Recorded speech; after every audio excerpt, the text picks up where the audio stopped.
resting boards. Resting boards are a steeper angle, great to rest, whether that be standing or in a full squat. Should be easier to maintain a full squat while you're on these resting boards than it is in flat ground. There's a couple things you can add to this, similar to the exercise boards. First thing being, squat to hinge flow. Hands on the ground, eyes up, eyes down, thighs in, butt back, eyes up, thighs out, butt down. Eyes down, thighs in, butt back, eyes up, thighs out, butt down. Last one, eyes down, thighs in, butt back. Hold the hinge, slowly lower into the squat. Eyes come up, thighs go out, butt goes down. Weight shift left to right. Boom. Integrate the shoulder work at depth.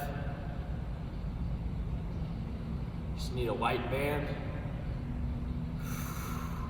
Elbow packs, underhands, reaches.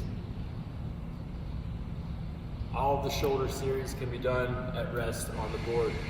Set these up as a workstation, low desk, laptop or screen should be at eye level. Hands should be below the elbows. Avoid high positions, looking up or looking down. You want things level and even in your workspace. That can also be done in standing desk, monitor at eye level, hands below the elbows. Periodically decompress. Learn to shift weight forward.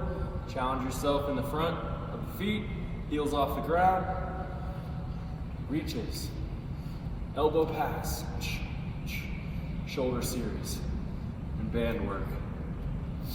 Enjoy your resting boards. They're versatile. Kids love them too. Spend time here watching TV. Spend time here while you eat. Find ways to integrate these into your daily life, and you're going to get the most out of them.